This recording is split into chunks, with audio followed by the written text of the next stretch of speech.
Assalamualaikum warahmatullahi wabarakatuh. Alhamdulillahirrabbilalamin. Wassalatu wassalamu ala ashrafil anbiya'i wal mursalin Sayyidina Muhammadin wa ala alihi wa sahbihi ajma'in, amma ba'du. Sahabat beriman yang dirahmati Allah, syukur alhamdulillah kita bertemu lagi di channel ini. Pada kesempatan yang berbahagia ini, mari sejenak kita luangkan waktu kita untuk bersama-sama menyimak tausiah yang sangat luar biasa dari guru kita. Tentunya banyak sekali ilmu, hikmah, dan manfaat yang bisa dijadikan pelajaran dalam kehidupan kita sehari-hari. Penasaran seperti apa videonya? Mari kita simak bersama. Selamat mendengarkan. Saudara-saudara kaum muslimin rahimakumullah, kita menyaksikan peristiwa-peristiwa yang memilukan dan memalukan. PHK terjadi di mana-mana, pengangguran meningkat, harga-harga membumbung tinggi, daya beli rakyat semakin lemah. Sementara di bidang politik, kejadian-kejadian memberikan indikasi bahwa persatuan dan kesatuan kita sebagai bangsa dewasa ini tengah berada dalam ujian yang berat. Pada jumpa kita kali ini, tanpa bermaksud untuk mencari kambing hitam dari bencana yang kita hadapi, saya ingin menyampaikan sebuah hadis yang diriwayatkan oleh Imam At-Tabarani dari Ibnu Abbas bahwa Rasulullah sallallahu alaihi wasallam bersabda, "Khamsun bi khamsin." Ada 5 perkara yang dapat menimbulkan 5 macam bencana. Mari kita renungi hadis ini satu demi satu sebagai bahan introspeksi buat kita semua dalam menghadapi bencana yang tengah berlaku sekarang ini. Yang pertama, manaqasa qaumul ahda illa sullita alaihim aduwwuhum. Apabila suatu kaum sudah mengingkari janjinya, maka mereka pun akan dikuasai oleh musuh-musuh mereka. Sederhana saja nampak kalimat dalam hadis ini. Apabila orang sudah mengingkari janji, mereka akan dikuasai oleh musuh-musuh mereka sendiri. Dan musuh kita yang paling utama saat ini adalah kemiskinan dan kebodohan. Kenapa itu terjadi? Karena kita mengingkari janji kita sendiri. Di saat awal-awal berdirinya Orde Baru, kita pernah berjanji untuk melaksanakan Pancasila dan Undang-Undang Dasar 45 secara murni dan konsekuen. Kita berjanji bahwa kita akan menegakkan pemerintah yang bersih dan berwibawa. Itu semua pada permulaannya. Waktu demi waktu berjalan, kita lupa dengan janji yang kita ucapkan itu. Ketuhanan yang Maha Esa kita ucapkan, tapi kesetanan yang luar biasa yang kita lakukan. Kemanusiaan yang adil dan beradab yang kita dengungkan, tetapi kemanusiaan zalim dan biadab yang kita praktekkan. Sederhana saja saudara, hampir setiap pejabat pada posisi-posisi kunci, di awal-awal ia memangku jabatan itu, biasanya ia mengucapkan sumpah dengan lafaz demi Allah, bahwa dalam melaksanakan jabatan ini saya tidak akan menerima hadiah atau pemberian dalam bentuk apapun. Itu pada permulaannya. Lama-lama rupanya hadiah itu asik juga, mulai diterima. Lama-lama dirasa kurang, mulai menagih. Dan akhirnya terjadilah praktek yang disebut suap menyuap, semir menyemir, dan lain sebagainya. Kalau ini sudah menjadi kenyataan, bagaimana kita mau menegakkan pemerintah yang bersih dan berwibawa? Undang-Undang Dasar 45 menyatakan bahwa bumi, air, dan seluruh kekayaan negara dikelola oleh negara bagi sebesar-besar kemakmuran rakyat. Yang terjadi adalah bahwa kita merasa mewakili rakyat untuk menikmati harta dan kekayaan negara, sehingga rakyat banyak tidak bisa ikut menikmatinya. Menumpuklah harta itu sehingga terjadilah pepatah, gunung ditimbun, sumur digali. Yang kaya semakin kaya, yang miskin semakin terpuruk. Kita ingkar dengan janji yang kita ucapkan di awal-awal kita bergerak. Kita ingkar dengan janji pada saat kita mengatakannya dengan menyebut nama Allah, dengan mempertaruhkan nama Tuhan. Sehingga pada akhirnya jabatan pun mengalami tender. Sudah menjadi rahasia umum. Orang mau jadi lurah mesti mengeluarkan uang. Mau jadi camat mesti mengeluarkan uang. Mau jadi wali kota, bupati, bahkan gubernur, itu ada pasarannya. Secara logika, kalau orang memperoleh satu jabatan karena banyak mengeluarkan uang, tentu pada saat ia mengeluarkan uang, ia sudah punya pemikiran, modal pasti pulang, modal pasti kembali. Kalau orang memperoleh suatu jabatan karena banyak mengeluarkan uang, maka langkah pertama yang dia lakukan setelah memangku jabatan itu ialah bagaimana uang bisa kembali, bagaimana modal bisa pulang. Kalau modal sudah pulang, pikiran berikutnya bagaimana supaya dapat untung. Lalu kapan mau bekerja untuk kepentingan rakyat? Itu nomor 18. Kemudian kalau ada proyek-proyek besar, pertanyaannya ialah bukan apakah proyek ini bermanfaat bagi rakyat, apakah proyek ini layak untuk diteruskan, tetapi yang jadi pertanyaan paling utama ialah bagian saya berapa duit dari proyek ini. Kita bisa lihat proyek, mega proyek lahan 1 juta hektar di Kalimantan Tengah, triliunan rupiah, dan proyek itu gagal. SD Impres bulan ini diresmikan, bulan depan retak. Jembatan-jembatan bulan ini gunting pita, bulan depan runtuh. Kita ingkar dengan janji. Kita berkata kita bekerja untuk kepentingan rakyat, tapi kita tidak pernah mengenal rakyat itu. Apabila suatu kaum sudah mulai mengingkari janji, maka mereka akan dikuasai oleh musuh-musuh mereka. Akibatnya tersusunlah barisan-barisan sakit hati yang makin lama makin menjadi bola salju, menggelinding membesar, dan kemudian terjadilah hal-hal yang tidak kita inginkan lagi. Apabila suatu kaum sudah mengingkari janji, maka mereka akan dikuasai oleh musuh-musuh mereka. Ini penyebab bencana yang pertama. Kita tidak konsekuen.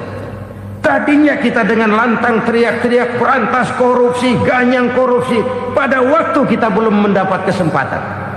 Setelah kita naik punya kesempatan, rupanya korupsi enak juga dirasa.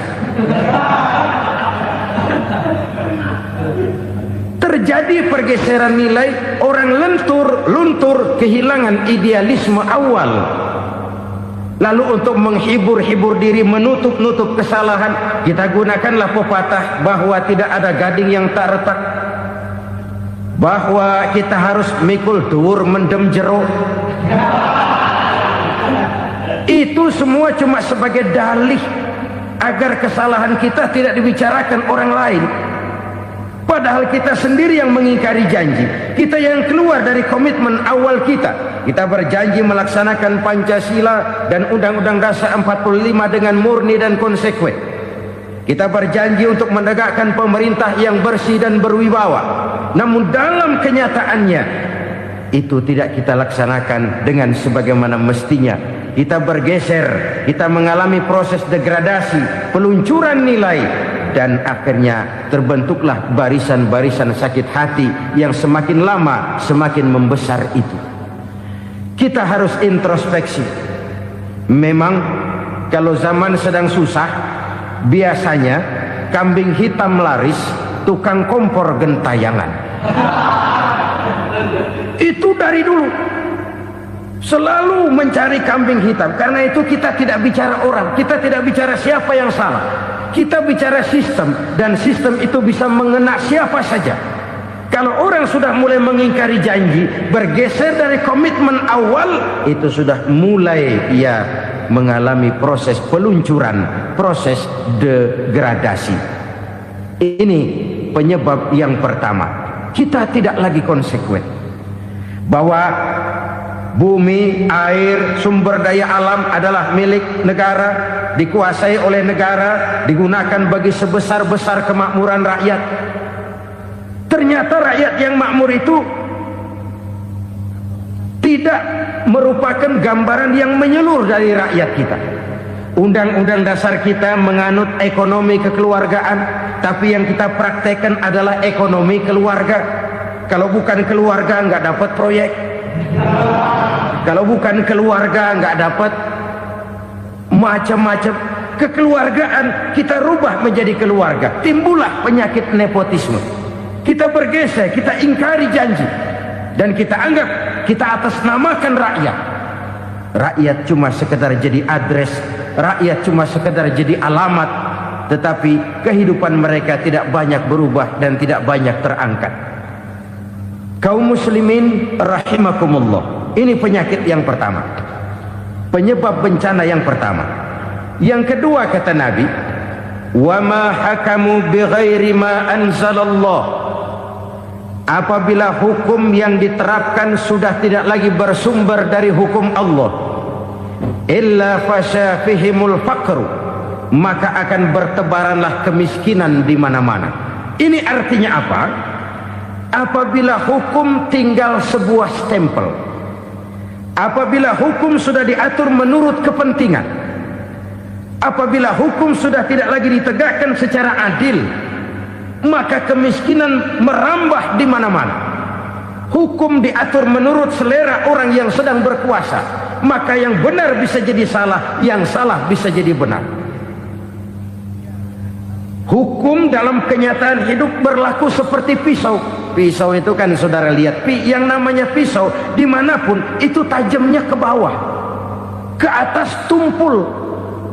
Kalau hukum itu, kalau untuk rakyat, hukum itu tajam bukan main, cepat sekali dilaksanakan.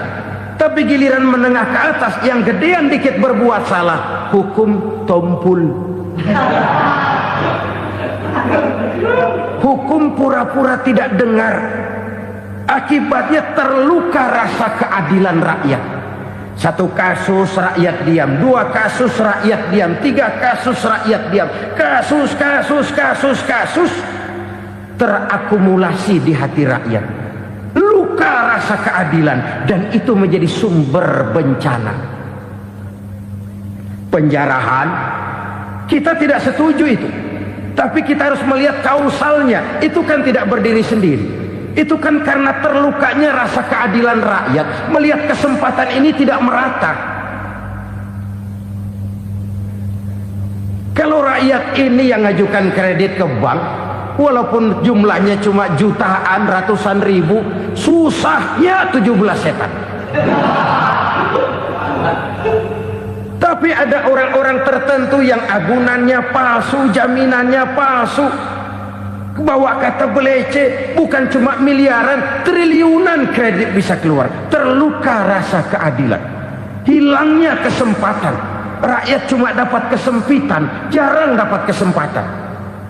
Dari lukanya rasa keadilan ini, memang ya entah lipstick, entah basa-basi, dibentuklah tim ini, dibentuklah badan pengawas ini, dibentuklah tim ini. Kalau membentur tahu, hancur tahu. Tapi kalau tim yang dibentuk membentur karang, bukan karangnya yang hancur biasanya, timnya yang bubar. Kenapa? Yang dibentur batu karang yang sangat keras. Kita main-main dengan hukum, kita tidak konsekuen dengan hukum. Luka rasa keadilan, dan itu terakumulasi. Edi Tamsil, rakyat tahu, terakumulasi, menguap begitu saja. Kasus-kasus lain rakyat tahu, menguap begitu saja. Ketidakadilan terakumulasi, mengendap di hati rakyat, menunggu ledakan. Pada saat sumbu meledak, rakyat tidak bisa dibendung lagi. Oke, kita tidak setuju dengan penjarahan, tapi jangan melihat itu sebagai peristiwa yang berdiri sendiri. Kenapa itu terjadi? Kausalnya kenapa? Oke, kita tidak setuju memang, tapi yang dijarah oleh rakyat kan memang cuma untuk perut. Yang dijarahkan beras, yang dijarahkan televisi, yang dijarahkan kulkas yang masih bisa dihitung. yang memang real untuk kebutuhan rakyat. Penjara-penjara berdasi kepala botak yang menguras uang rakyat habis-habisan, enak saja melenggang dalam kehidupan ini. Makin terluka rasa keadilan rakyat. Apabila hukum yang diterapkan sudah menyimpang dari keadilan yang diajarkan Allah, fasyafihimul fakru, bertebaranlah kemiskinan. Aneh, memalukan, memilukan. Sebuah negara agraris yang katanya pulaunya hijau royo-royo, gemari palau jenawi toto tentem kertora harjo, yang tahun 93 pernah mendapat penghargaan dari FAO, Badan Pangan Sedunia, sebagai negara yang berhasil dalam swasembada pangan. Sekarang ini kita terpaksa betul beli beras dari Vietnam, beli beras ke Kamboja, beli kedelai dari Kamboja. Kenapa? Lahan sawah kita habis ditanami pabrik. Teknologi kita, teknologi loncatan yang non-applied, tidak terpakai oleh kita. Lantas lahan yang tidak bisa kita tanami, kita paksakan lahan-lahan gambut menjadi tanah pertanian yang subur dengan biaya triliunan, dan kita gagal. Kita cari jarum dan kapak hilang. Kita mau jadi negara industri dengan loncatan teknologi yang maju, kita lupakan pola pijak kita sebagai negara agraris, dan akhirnya kita kecolongan. Lihatlah dewasa ini. Rakyat kita antri sembako di mana-mana. Di sebuah negara agraris. Ketidakadilan melahirkan kemiskinan. Kemiskinan moral dan kemiskinan material. Kemiskinan moral, rakyat nggak percaya lagi sama pejabat. Rakyat mengalami krisis figur. Orang alah lu ngomong dah sama ember.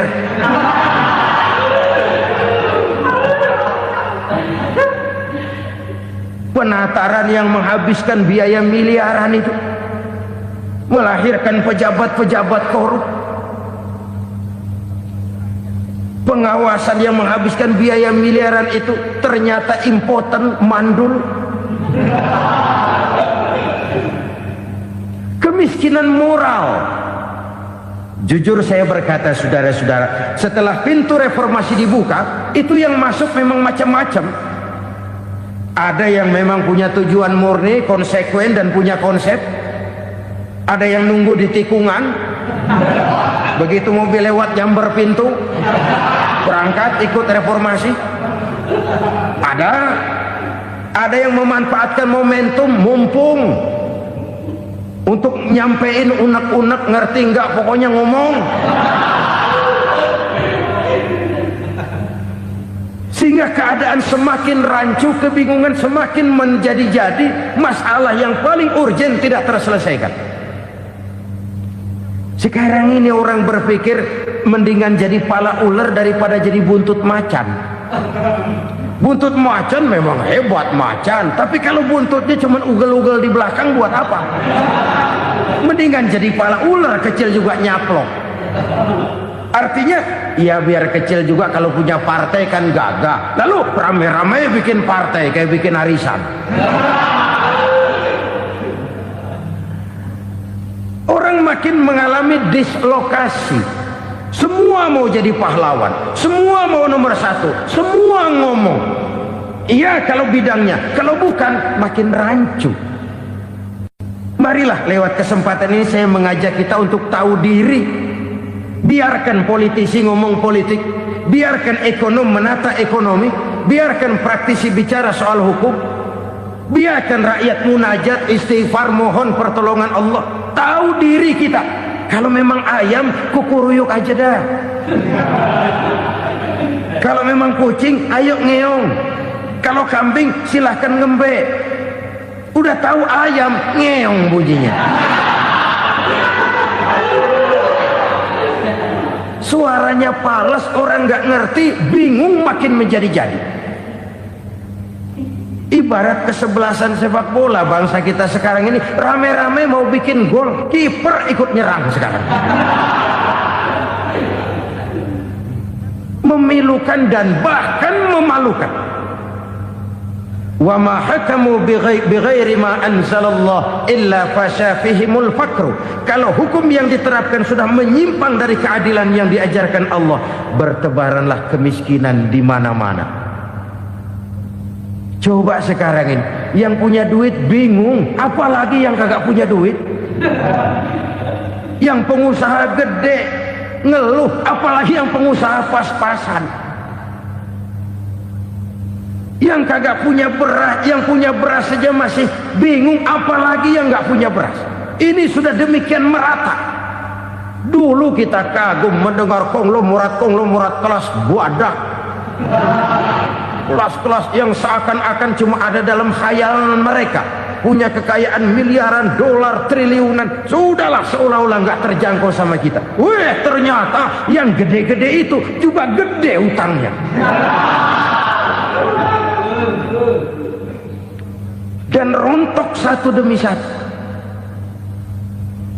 Ternyata rakyat selama ini cuma dialamatkan, cuma dijadikan address. Rakyat yang tidak banyak ngerti persoalan ini harus menanggung hidup ini begini berat, harus menanggung beban hidup ini begini tinggi. Daya beli semakin lemah, semakin terpuruk dan terpuruk, sedang keadaan belum juga banyak berubah. Yang hutang sama luar negeri itu kan bukan rakyat kecil, Ciano. Yang banyak nyimpen dolar juga kan Ciano. Rakyat kecil bocah kampung mah jangankan nyimpen dolar, ngelihat juga tumben. Kemana kita mesti bercermin? Sekali lagi saya mengatakan, maaf, kita tidak bermaksud mencari kambing hitam. Karena itu kita tidak bicara orang, kita bicara sistem, kita bicara keadaan. Beginilah yang dikatakan Nabi, penyebab timbulnya bencana, hukum yang ditegakkan tidak lagi berorientasi kepada keadilan, tapi berorientasi kepada kepentingan. Akhirnya bentuk hukum seperti pisau, tajam ke bawah, tumpul ke atas. Hukum cuma buat rakyat kecil, tetapi kelompok menengah ke atas kadang-kadang kebal dari perlakuan hukum. Maka bertebaranlah kemiskinan. Iya, kemiskinan moral berupa lukanya rasa keadilan. Kalau rasa keadilan terluka, orang kan nunggu kesempatan, saudara. Iya, dia nggak bisa ngomong. Iya, dia nggak sanggup action. Iya, dia nggak bisa tunjuk rasa, tapi hatinya kan, kapan ada kesempatan, kapan ada waktu, tunggu. Hatinya mesti begitu. Sehingga begitu ada kesempatan, terjadilah hal-hal yang tidak terhindarkan. Dan itu ekses, bukan reformasi. Jangan seperti sebuah dialog saya dengan seorang abang beca. Saya bertanya, bang, iya, abang tahu nggak reformasi? Tahu, Ustadz. Apa? Pembakaran.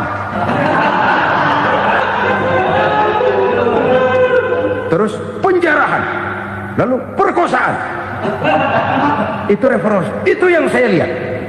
Nah, itu yang dia lihat. Saya tentu tidak menyalahkan abang beca kita, karena memang itu yang dia lihat dan sejauh itu wawasannya. Tapi ini indikasi bahwa banyak rakyat kita yang belum bisa menggunakan kebebasan secara bertanggung jawab. Padahal kebebasan tanpa tanggung jawab tirani. Sebuah contoh gampang-gampangan. Saya beli radio, saya setel di kamar saya, lalu saya bilang, ini radio gue. Yang beli gue, pakai duit gue setel di kamar gue, sekeras-kerasnya, gak ada urusan sama orang lain. Itu kata saya. Tetapi tetangga saya sebelah rumah kan boleh juga ngomong begitu. Kata tetangga saya, ini mata gue, yang ngantuk gue tidur di kamar gue, kenapa suara radio lu nyampe kemari? Artinya apa ini? Kebebasan saya nyetel radio dibatasi oleh kebebasan tetangga saya yang mau tidur. Tidak ada kebebasan mutlak. Kebebasan mutlak tanpa tanggung jawab kembali akan melahirkan tirani, kembali akan melahirkan pemaksaan kehendak. Dan itu lagi-lagi bukan demokrasi. Saudara-saudara kaum muslimin rahimakumullah, ini penyakit yang kedua, lukanya rasa keadilan, terutama di kalangan rakyat kecil. Itu mengendap menjadi akumulasi dan menunggu giliran kapan bisa dimuntahkan. Dengan kata lain, rakyatnya udah banyak banget makan yang perutnya jadi enak, nyelam. Kapan nunggu muntahnya? Udah begini banyak akumulasi yang mereka pendam di perut ini, sehingga ketika terjadi kesempatan itu sudah tidak terkendalikan lagi. Kita out of control. Saya tidak mentolerir sikap-sikap kekerasan. Bahkan saya lebih cenderung bahwa kalau di rumah kita banyak tikusnya saja racuni, jangan rumah dibakar. Bahwa ada korupsi, iya. Ada kolusi, memang. Ada nepotisme, tentu. Tetapi tikusnya saja racuni.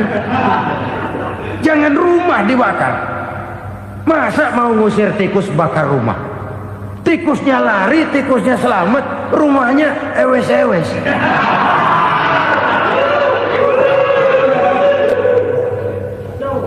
Tikus selamat, rumah nggak punya.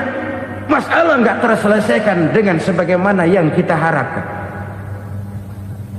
Kita sepakat ini negara hukum, dan di hadapan hukum semua manusia itu sama. Itu prinsip yang diajarkan Allah. Al-musawat bainan nas fi takalifil ahkam. Semua manusia sama dalam berhadapan dekat dengan hukum Allah Subhanahu wa taala. Kalau hukum sudah pandang bulu, itu jelas yang enak yang banyak bulunya. Siapa yang banyak bulunya? Monyet. Kalau hukum pandang bulu, monyet keenakan. Saudara-saudara kaum muslimin rahimakumullah, introspeksi. Mari kita bercermin bagaimana perjalanan hukum selama ini. Kalau introspeksi ini kita temukan, lalu ada upaya untuk memperbaiki diri. Jangan menggunakan tak ada gading yang tak retak, mikul duwur mendem jero untuk menutup-nutupi kesalahan orang. Padahal kesalahan itu sedemikian besar. Padahal rakyat kita tiap hari antri sembako. Ada yang sehari sekali makan, ada yang makan sudah bercampur tiwul, ada yang nasi sudah dicampur pisang, balik jadi orok lagi. Macam-macam upaya rakyat untuk menangsal perut ini. Lalu rakyat ditenang-tenangkan, lebih baik puasa Senin Kemis sambil menghadapi krisis ekonomi. Kenapa rakyat yang disuruh puasa? Kenapa bukan pejabatnya yang puasa lebih dulu untuk kemakmuran rakyat? Kalau rakyat yang memang perutnya udah gepeng disuruh puasa, makin krempeng perutnya. Artinya pejabat harus punya sense of politik. Ya, tidak, puasa itu kan tidak cuma Senin Kemis saja puasa itu. Puasa perasaan, puasa menghargai perasaan yang sedang kondisi yang sedang dihadapi oleh rakyat. Bagaimana rakyat yang tengah antri sembako melihat pejabatnya lewat dengan mobil yang harganya sampai 1 miliar. Oh, inilah pemimpin saya. Luka lagi rasa keadilannya. Kita tidak tenggang rasa. Puasa dalam artian itu pun akan menolong menegakkan semangat kebersamaan, membentuk semangat kebersamaan. Saudara-saudara kaum muslimin rahimakumullah, penyebab bencana yang ketiga dikatakan oleh baginda Nabi,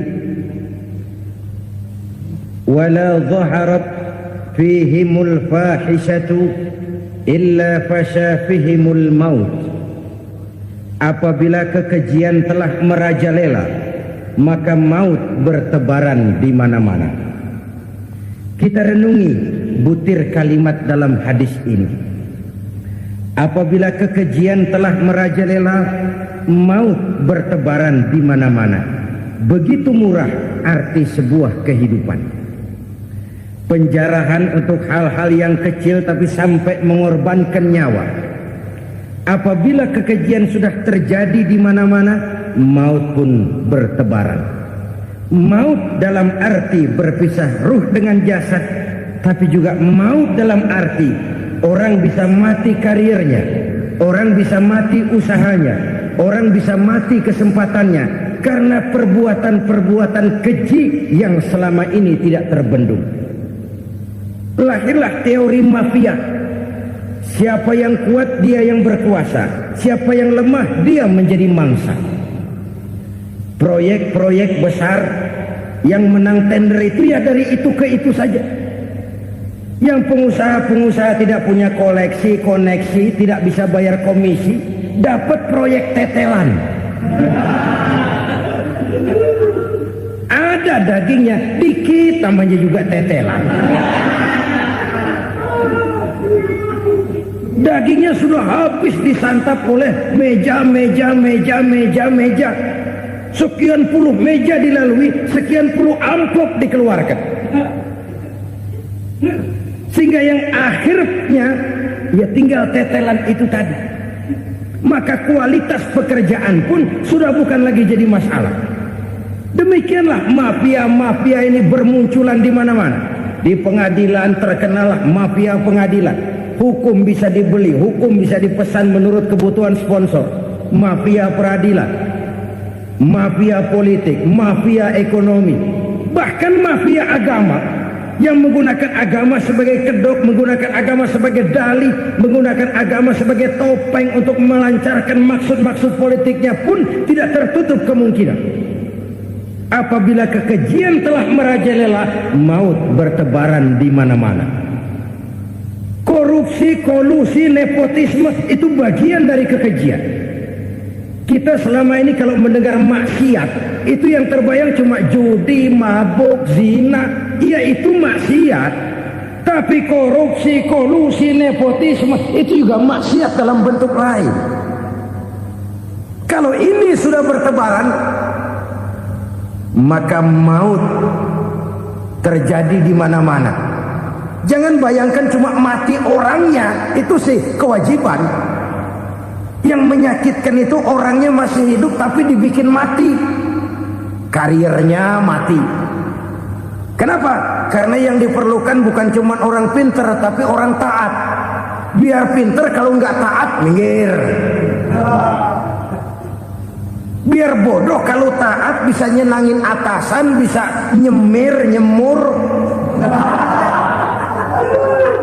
Kumaha juragan wae ayeuna nama. Itu yang kadang-kadang dapat penghargaan. Tidak ada prestasi kerja kecuali bikin senang orang di atas. Kita lihat di desa-desa jalan rusak. Kalau ada berita pejabat anak mau turun, jalan rata sekali. Sampai tanah dari mana aja dikeruk buat ngeratain tuh jalan. Pejabat pulang legok lagi jalanan. Katanya kita kerja buat rakyat, nyatanya kita cuma melayani atas. Kenapa? Terjadi lingkaran setan. Seperti kata lagu Dul Sumbang itu. Mahasiswa takut sama dosen, dosen takut sama dekan, dekan takut sama rektor, rektor takut sama menteri, menteri takut sama presiden, presiden takut sama mahasiswa. Lah muter balik lagi, lingkaran setan. Lingkaran setan. Saudara-saudara kaum muslimin rahimakumullah, kekejian yang merajalela, praktek-praktek mafia yang tertuang dalam kehidupan sehari-hari menyebabkan orang mati karirnya, jasad masih hidup, karir mati, itu menyakitkan. Mati bisnisnya.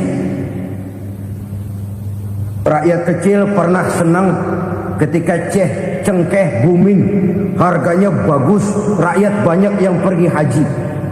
Lalu mau ditata, lahir tata niaga cengkeh, malah amburadul.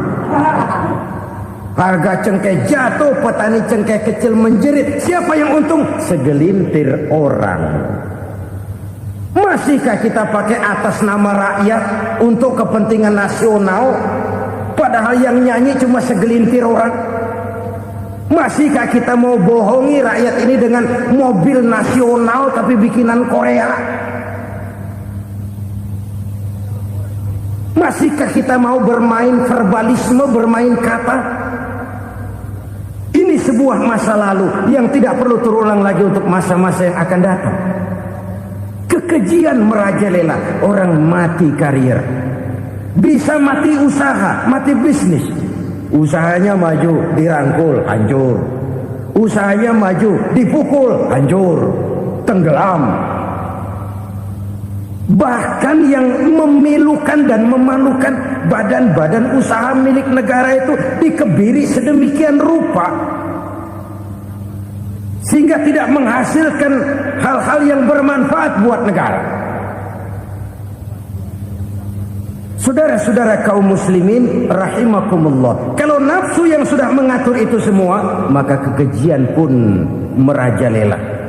Orang sudah pakai teori mafia, yang kuat dia yang menang, yang kuat dia yang berkuasa, yang lemah silakan minggir di sudut-sudut kehidupan. Kalau kekejian seperti ini merajalela, maut bertebaran di mana-mana. Banyak orang mati kariernya, banyak orang mati usahanya, banyak orang mati imajinasinya. Sekarang ini dalam dunia seni, yang banyak karyawan seni, bukan seniman. Seniman itu kan dilahirkan, lain seniman, lain karyawan seni. Sekarang yang banyak karyawan seni, bukan seniman. Mati karier, mati imajinasi, mati improvisasi, sehingga kehidupan persis sinetron. Sinetron itu yang kita lihat rumah mewah, yang kita lihat rumah bagus. Gak pernah kita lihat di sinetron kita ini rakyat antri sembako.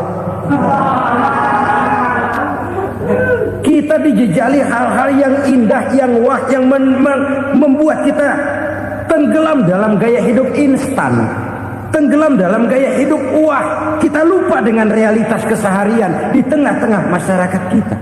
Lahirlah kelompok-kelompok selebritis, dibesarkan oleh berbagai media. Selebritis pilek aja masuk koran, pilek.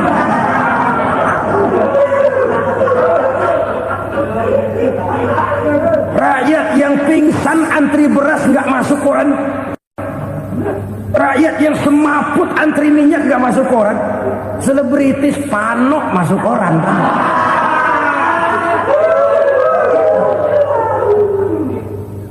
Kita besarkan hal-hal kecil, kita kecilkan hal-hal besar. Kenapa? Kita mengejar oplah, kita profit oriented, tidak lagi berorientasi kepada realitas hidup yang kita hadapi ini. Kalau kekejian sudah merajalela, kata Nabi, maka maut bertebaran di mana-mana. Maut dalam artian maut, coba lihat sekarang begitu murah nyawa. Karena 1000 perak orang mau nusuk bunuh. Karena beras seliter orang khilaf, begitu murah kehidupan. Tapi kekejian dalam bentuk korupsi, kolusi, nepotisme, kekejian dalam bentuk itu mematikan karier, mematikan bisnis, mematikan imajinasi, mematikan kreativitas. Itu juga maut dalam bentuk lain akibat kekejaman lain. Ini penyebab yang ketiga. Yang keempat, penyebab bencana menurut baginda Rasul, wala tuffiful mikyala illa muni'un nabat. Apabila timbangan sudah dicurangi, maka tercegahlah tumbuh-tumbuhan. Apabila timbangan sudah mulai curang, maka terjadilah musim paceklik.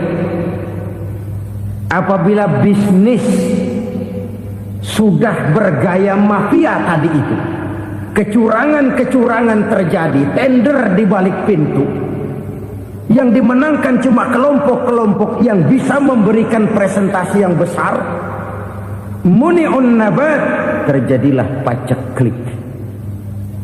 paceklik, panen gagal, wereng ya wereng, kemarau panjang it's okay, air sulit iya, tetapi kan semua itu ada yang ngatur. Kemarau ada yang ngatur, belalang itu ada yang ngatur, air itu juga ada yang ngatur. Yang ngatur itu yang serba maha. Kalau ia murka melihat kecurangan timbangan, Allah itu kalau murka kan gampang saja, tinggal komandoin balang, lang, hancurin tuh sawah. Konvoy belalang, konvoy. Allah tinggal ngutik angin El Nino, mampir lo ke Indonesia. Hujan gak turun-turun, kemarau panjang. Jadi kalau musim kemarau kan namanya anginnya El Nino. Kalau musim hujan anginnya namanya La Nina. Cakep namanya, kejem orangnya. Saudara lihat Cina sekarang sedang kena La Nina, banjir besar, ribuan orang meninggal. Dia mah ribuan mati kagak berasa, rakyatnya miliaran. Bangladesh lagi ngalami La Nina, India lagi ngalami La Nina. Angin, hujan, kemarau, belalang itu kan ada yang ngendaliin. Kuncinya bukan di belalangnya, kuncinya bukan di peredaran matahari berputar, kuncinya di atas yang mengatur semua itu. Kalau timbangan sudah mulai curang, pengusaha sudah nggak mau jujur, apa nggak bikin perut jadi mual. Begitu rakyat antri sembako pingsan nggak dapat beras, sementara beras ditumpuk-tumpuk sampai membusuk. Kemana hati nuraninya? Kemana akal pikirannya? Kemana mereka yang berbuat atas nama rakyat tapi melihat rakyat susah tidak tergerak hatinya? Apabila timbangan sudah mulai dicurangi, bisnis sudah mulai melenceng, maka terjadilah paceklik. Sebuah negara yang berhasil dalam swasembada pangan, lalu sekarang menjadi negara yang rakyatnya antri untuk memperoleh kebutuhan pangan. Saudara-saudara kaum muslimin rahimakumullah, ini intinya adalah kecurangan. Kalau kecurangan sudah terjadi di mana-mana, dan ini milik siapa saja, bukan soal tempat, bukan soal jabatan, soal manusianya, SDM-nya. Kecurangan tidak cuma terjadi di kantor, di masjid bisa terjadi kecurangan. Korupsi tidak hanya bisa terjadi di kantor, di madrasah bisa ada korupsi. Faktor manusianya, ini soal SDM. Kecurangan yang besar tentu besar lagi kerugiannya. Kecurangan yang kecil, kecurangan sehari-hari, pedagang-pedagang kecil ngurangi timbangan, barang yang buruk dikatakan baik, yang baik dikatakan buruk, itu merugikan perorangan. Kecurangan yang besar merugikan bangsa dalam bentuk total, dalam bentuk seutuhnya. Nah, kecurangan-kecurangan seperti ini rakyat kan lihat, rakyat kan tahu, dan itu kembali terakumulasi di sini, pegel. Dan jangan lupa, rakyat yang nggak ngomong itu, rakyat yang nggak bersuara itu, batinnya menjerit, jeritannya menggoncang aras, dan itu didengar Allah. Yadullah fauqal jamaah, kata Nabi, tangan Tuhan di atas orang banyak. Jeritan hati rakyat menggoncang aras. Rakyat yang terlalu banyak dizolim, rakyat yang terlalu banyak dirugikan, ya rakyat yang terlalu banyak di atas namakan, menjerit batinnya, menggoncang aras, dan Allah bisa menggerakkan apa saja untuk membuat satu situasi. Allah bisa menggerakkan apa saja untuk membuat satu situasi. Saudara-saudara kaum muslimin rahimakumullah, ini faktor yang ketiga, timbulnya kecurangan. Faktor yang keempat maksud saya. Yang kelima, penyebab timbulnya bencana menurut baginda Nabi, wala muni'uz zakat wala muni'uz zakat illa hubbisa anhumul qatru. Apabila zakat enggan dibayar, maka tercegahlah qatrun. Qatrun ini kalau bahasa kita sembako. maka tercegahlah kebutuhan-kebutuhan yang kita perlukan. Ini, kita tidak meragukan bahwa yang kita tuju adalah masyarakat yang adil dalam kemakmuran dan makmur dalam keadilan. Nah, antara kemakmuran dan keadilan ini memang sering tidak bisa berjalan seiring. Pada saat kemakmuran kita kejar, ekonomi kita pacu, ada nilai-nilai keadilan yang tertinggal. Masya Allah, sangat luar biasa kajian yang sudah disampaikan oleh guru kita. Sahabat beriman yang dimuliakan Allah, tetaplah di channel ini karena kajian ini belum selesai. Tentunya masih banyak lagi hal-hal menarik yang akan disampaikan oleh beliau. Tetaplah di channel ini dan mari kita lanjutkan kembali. Selamat mendengarkan. Pada saat nilai keadilan kita tegakkan benar-benar, ada unsur-unsur kemakmuran yang terabaikan. Oke, kita bisa mengatakan kasus. Oke, kita bisa mengatakan itu sebagian kecil. Tapi kalau sebagian kecil, lama-lama kan jadi sebagian besar.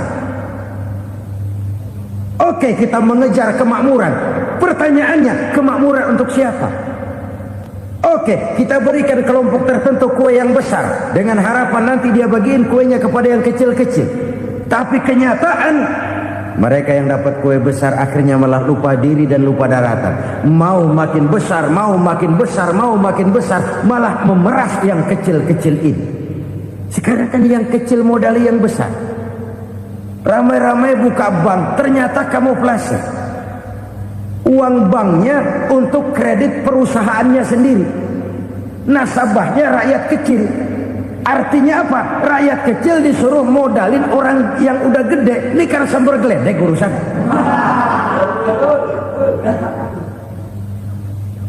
Ini kan permainan apa lagi? Rakyat kecil suruh modali yang gede. Nasabahnya rakyat kecil, kumpulkan uangnya di bank, kucurkan kredit kepada perusahaannya sendiri. Bukankah itu rakyat kecil suruh modali yang gede? Sudah begitu kejamkah kita untuk meraih keuntungan dengan mengorbankan orang kecil ini? Sudah tidak bicara lagi kah nurani kita melihat penderitaan orang yang semakin susah ini? Kalau zakat enggan dibayar, padahal zakat 2,5% saja, 2,5% saja. Kalau itu pun enggan, kalau zakat saja enggan, bagaimana pula yang namanya sedekah, bagaimana pula yang namanya infak, bagaimana pula yang namanya santunan, bantuan. Kadang-kadang lipstick nyumbang si nyumbang, cuman nyolongnya lebih gede. Ini namanya sumbangan lipstick. Buat lipstick itu kan buat ngumpetin bibir pucat. Itu fungsi utama lipstick. Buat ngumpetin korupsinya, nyumbang kegiatan-kegiatan sosial. Tapi yang dia korup lebih gede dari yang dia sumbangi. Lipstick kamuflase. Nepu kata anak sekarang.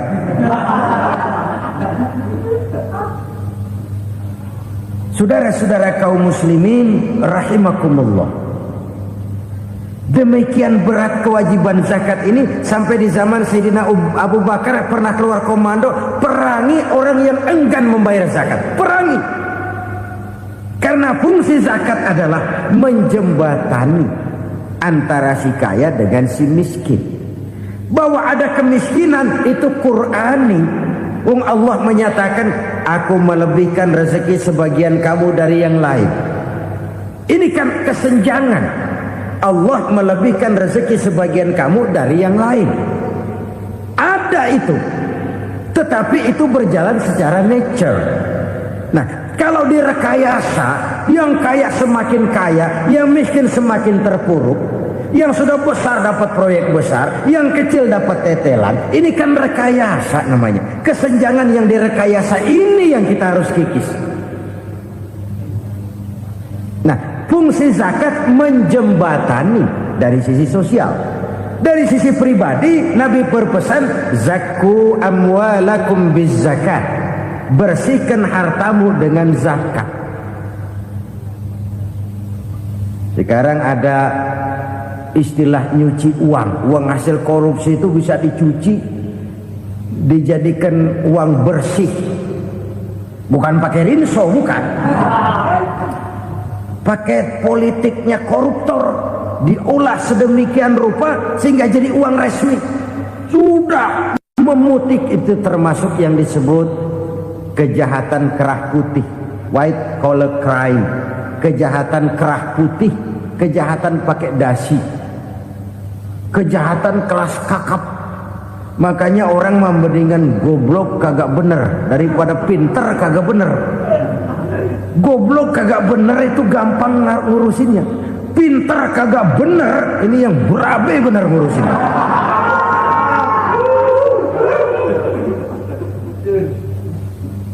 Kita bukan cuma perlu orang pinter kok di zaman sekarang, kita perlu orang-orang bener yang punya komitmen, yang sesuai kata dan perbuatan, yang bisa merasakan apa yang dirasakan oleh rakyat, yang punya sense of politik yang tinggi, yang peka, yang penuh keterbukaan, yang punya wawasan dan pandangan jauh ke depan.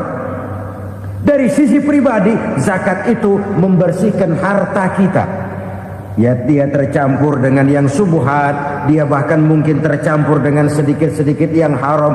Itu zakku amwalakum bizzakat. Bersihkan hartamu dengan zakat itu. Pada sisi sosial ia menjembatani, pada sisi pribadi ia membersihkan harta kita. Karena itu kalau kita minta berdoa minta rezeki, syarat rezeki itu halalan thayyiban wasi'an. Nggak pernah kurang dari 3 itu. Halal, bagus, banyak. Halal, bagus, tapi sedikit, susah ngaturnya. Halal, banyak, tapi kurang bagus. Buat apaan? Bagus, banyak, tapi haram. Enggak ada artinya. Sebab kata Imamul Ghazali, kalau kau terlalu suka memakan makanan yang haram, dikunyah masuk ke dalam perut besar, digiling oleh perut besar, menghasilkan energi, menggerakkan sel-sel pembuluh saraf, kau juga akan cenderung berpikir yang haram. Kalau sudah cenderung berpikir yang haram, perbuatan pun akan mengarah kepada perbuatan-perbuatan yang haram. Dulu waktu kelompok Jimbaran 200 konglomerat Indonesia kumpul dihimbau supaya sekian persen kasih pengusaha-pengusaha lemah. Itu kan cuma sekedar belas kasihan, tidak banyak menolong keadaan. Dan bukan itu yang diperlukan pengusaha-pengusaha kecil. Yang diperlukan adalah berikan kami kesempatan seperti mereka dapat kesempatan. Berikan kami peluang seperti mereka juga dikasih peluang. Kalau cuma dikasih 100 juta, 200 juta hari ini, usaha kami nggak ada prospeknya, peluang kagak ada, kan sama juga bohong. Diceburin ke kali, disuruh berenang, tangan diikat, mendingan mampusin ketahuan. Ayo berenang, berlomba, tangan diikat, kaki diikat, sama saja nyuruh mati. Jadi jangan kasih ikannya, kasih kailnya. Yang diperlukan pengusaha kecil menengah ke bawah itu bukan cuma sekedar belas kasih dari konglomerat-konglomerat besar. Berikan kami peluang seperti mereka juga dapat peluang. Berikan kami kesempatan seperti mereka dapat kesempatan. Berikan kami kredit dengan kemudahan seperti mereka juga kalau minta kredit begitu mudahnya. Menciptakan peluang dan kesempatan, pemerataan, bukan menciptakan manusia Indonesia dengan standar ekonomi yang sama. Semua rumahnya harus sama, semua punya mobil. Itu sih kebersamaan bebek. Bebek, coba lihat bebek, satu ngalor semua, satu ngidul semua. Kebersamaan bukan itu. Kebersamaan adalah menciptakan peluang. Kalau yang kaya bisa semakin kaya, kenapa yang miskin tidak bisa ikut naik jadi sedikit kaya?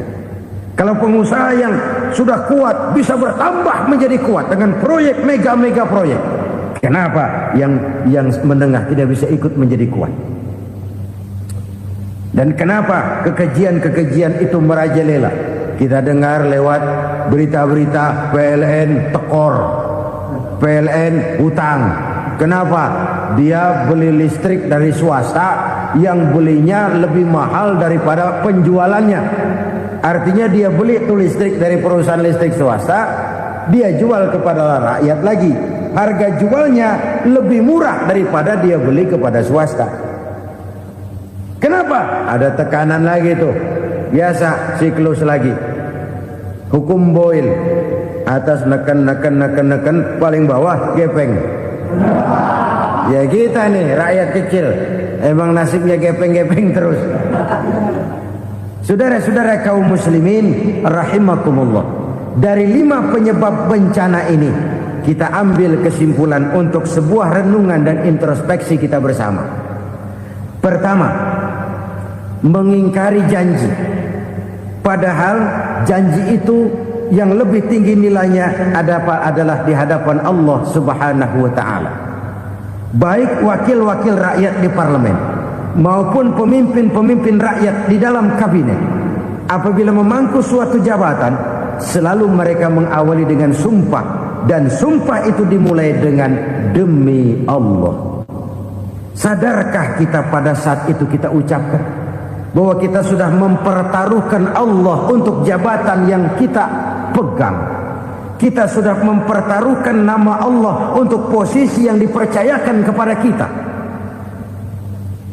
Sadarkah kita bahwa menyia-nyiakan itu satu dosa yang sangat besar, yang tidak hanya kepada Allah tetapi juga kepada rakyat yang kita wakili, kepada rakyat yang kita pimpin.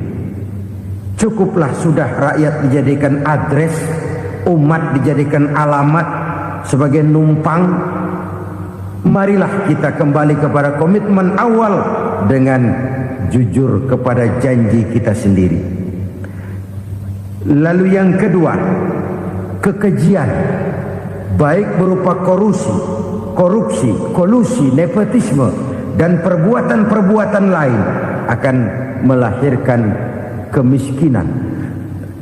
Kekurangan pangan bukan satu-satunya yang menyebabkan rakyat menderita. Lukanya rasa keadilan terakumulasi di hati rakyat, dan jeritan hati rakyat mengguncang aras. Kalau Allah murka, Allah bisa melakukan apa saja untuk menciptakan suatu kondisi. Faktor yang ketiga adalah praktek mafia menebarkan maut, baik orang yang mati jasad dan rohaninya maupun orang yang mati karirnya, mati kejujurannya, mati usahanya, mati imajinasinya. Hilang kreativitas kita sebagai bangsa. Faktor yang keempat, kecurangan-kecurangan di bidang usaha, di bidang tender, mengandalkan menjual kekuasaan. Dan memang repot kalau penguasa jadi pengusaha. Mau atau tidak mau, kebijakan-kebijakan kekuasaannya akan memperkuat jaring-jaring usahanya. Dan pada saat itu objektivitas sulit ditemukan lagi. Lalu yang kelima, keengganan membayar zakat, menumpuknya kekayaan negara pada kelompok-kelompok tertentu. Ini akan melahirkan paceklik yang berkepanjangan. Menumpuknya kekayaan dan harta negara pada kelompok-kelompok tertentu akan melahirkan paceklik dan kemiskinan yang berkepanjangan. Marilah kita sadar, marilah kita merenung bahwa keengganan kita membayar zakat, menciptakan pemerataan, pada akhirnya akan menjadi musibah buat kita semua. Saudara-saudara kaum muslimin rahimakumullah, sekian dulu jumpa kita kali ini. Mudah-mudahan yang saya sampaikan dari hadis riwayat Imam Tabrani ini menjadi bahan introspeksi buat kita semua. Tidak akan seorang muslim jatuh 2 kali di tempat yang sama. Semua merupakan pelajaran untuk kita jadikan introspeksi guna menata hari esok yang lebih baik daripada hari ini. Reformasi harus terus berlanjut, tidak bisa dan tidak perlu dikendalikan, tapi harus tetap dengan landasan akhlakul karimah sesuai dengan budaya kita sebagai bangsa. Terima kasih atas perhatian saudara. Mohon maaf atas segala kekurangan. Jumpa lagi lain kesempatan insyaallah. Usikum wa nafsi bitaqwallah. Wassalamualaikum warahmatullahi wabarakatuh. Alhamdulillahirrabbilalamin. Demikianlah kajian penuh ilmu, hikmah, dan manfaat yang sudah kita dengarkan bersama dari guru kita. Semoga kajian yang beliau sampaikan kepada kita semua menjadi ilmu yang bermanfaat dalam kehidupan kita sehari-hari. Sahabat beriman yang dimuliakan Allah, terima kasih banyak sudah menyimak kajian ini sampai selesai. Doa dan harapan saya, semoga sahabat semua selalu diberikan kesehatan, dimudahkan segala urusannya, dan dilancarkan rezekinya. Amin ya rabbal alamin. Demikian yang dapat saya bagikan, kurang lebihnya mohon maaf. Sampai bertemu lagi di kajian berikutnya. Wabillahi taufik wal hidayah, waridho wal inayah. Wassalamualaikum warahmatullahi wabarakatuh. Setelah kita mendengarkan bersama kajian yang sangat luar biasa dari guru kita, sekarang mari kita lanjutkan aktivitas kita masing-masing. Semoga kajian yang beliau sampaikan kepada kita semua menjadi ilmu yang bermanfaat dalam kehidupan kita sehari-hari. Dan semoga kita semua bisa istiqomah dalam mengamalkannya. Amin ya rabbal alamin. Selamat beraktivitas buat sahabatku semua dan sukses selalu. Sampai bertemu lagi di video berikutnya. Wassalamualaikum warahmatullahi wabarakatuh.